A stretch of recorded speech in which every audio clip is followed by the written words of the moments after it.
চন্দনেশ উপজেলার দোহাজারী পৌরসভায় নারী, শিশু ও পুরুষ সহ ৩৩৯ জন রোহিঙ্গাকে আটক করা হয়েছে। সেনাবাহিনী, বিজিবি, পুলিশ ও উপজেলা প্রশাসনের যৌথ অভিযানে তাদের আটক করা হয়।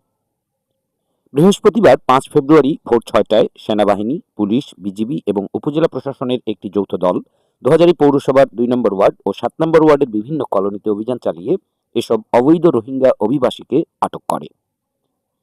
চন্দনাইশ আর্মি ক্যাম্প সূত্রে জানা যায়, গোয়েন্দা তথ্যের ভিত্তিতে বাংলাদেশ সেনাবাহিনীর ১২ ফিল্ড রেজিমেন্ট আর্টিলারি অধিনায়ক lieutenant colonel Mohammad Mahmudul Hasan PSC G এর নেতৃত্বে বৃহস্পতিবার ভোররাত ৩টায় থেকে শুরু হওয়া এই অভিযানে ডাকবাংলো এলাকাকে যৌথ বাহিনী চারদিক থেকে ঘিরে প্রতিটি কলোনির ভাড়াঘরগুলোতে পুঙ্খানুপুঙ্খভাবে তল্লাশি করে ৫ শতাধিক মানুষকে আটক করে।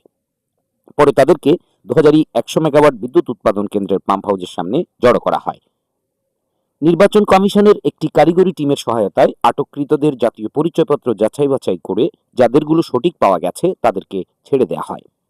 যাদের কাছে জাতীয় পরিচয়পত্র পাওয়া যায়নি এবং যাদের পরিচয়পত্র ভুয়া প্রমাণিত হয়েছে এবং যারা স্বীকারোক্তি দিয়েছে যে তারা রোহিঙ্গা ক্যাম্প থেকে এসেছে, এমন ৭৭ জন নারী, ৯৪ জন শিশু এবং ১৬৮ জন পুরুষ সহ সর্বমোট ৩৩৯ জন রোহিঙ্গাকে ৭টি বাসে করে চন্দনাইশ থানা পুলিশের সহায়তায় শরণার্থী ত্রাণ ও প্রত্যাবাসন কমিশন আরআরসি এর কাছে হস্তান্তর করার জন্য কক্সবাজারের উখিয়া থানায় স্থানান্তরিত করেছে চন্দনাইশ উপজেলা প্রশাসন।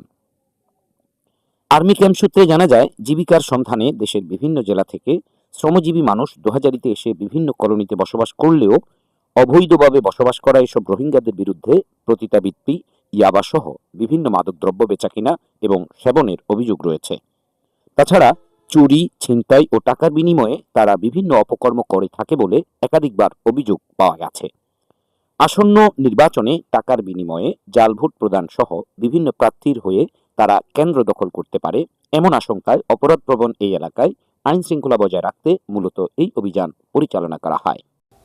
এ বিষয়ে চন্দনেশ উপজেলা নির্বাহী অফিসার ও উপজেলা পরিষদের প্রশাসক মোহাম্মদ রাজীব হোসেন গণমাধ্যম কর্মীদের বলেন, দোহাজারী পৌরসভার বার্মা কলোনি যে জায়গাটা, এখানে আজকে সকালে পুলিশ, সেনাবাহিনী থেকে শুরু করে আমাদের সহকারী কমিশনার ভূমি উনিও ছিলেন, সবার উপস্থিতিতে এই জায়গাতে আজকে একটা অভিযান পরিচালনা করা হয়। সেখানে হচ্ছে আমরা লোকালি কারো এনআইডি কার্ড আছে কিনা, এখানকার স্থানীয় লোকজন কিনা, সেটা আমরা আইডেন্টিফাই করার চেষ্টা করেছি। নির্বাচন অফিসের সহযোগিতা নিয়েছি। সবকিছু মিলে এখানে ট্রেস আউট করে দেখা গেছে যে অনেকেই এখানকার বাসিন্দা না এবং তারা রোহিঙ্গা ক্যাম্প থেকে এসেছে বলেও অধিকাংশই তারা জানিয়েছে। তার ভিত্তিতেই মূলত আজকে এখান থেকে যারা নিজেরা দাবি করেছে যে তারা রোহিঙ্গা ক্যাম্প থেকে এসেছে, তাদেরকে আমরা আইডেন্টিফাই করে ৩৩৯ জনের মতো পুরুষ, মহিলা এবং শিশু সম্মিলিতভাবে আমরা তাদেরকে 7টা গাড়িতে আমরা এখান থেকে তাদেরকে উখিয়া পাঠাচ্ছি এবং সেখানে আমাদের চন্দনাইশ থানা পুলিশের সহযোগিতার মাধ্যমে তারা এখান থেকে এখন রওনা দিয়েছে। আসলে এখানে তাদেরকে এখন শিফট করা হচ্ছে, ওখানে তাদের যে ফর্মালিটিস আছে সেগুলো মেনটেন করে তারা ওখানে তাদের আবাসনের যে ব্যবস্থা বা কি কার্যক্রম নেবে সেখানে তারা ওখানে ব্যবস্থা করবে। ধন্যবাদ আপনাকে।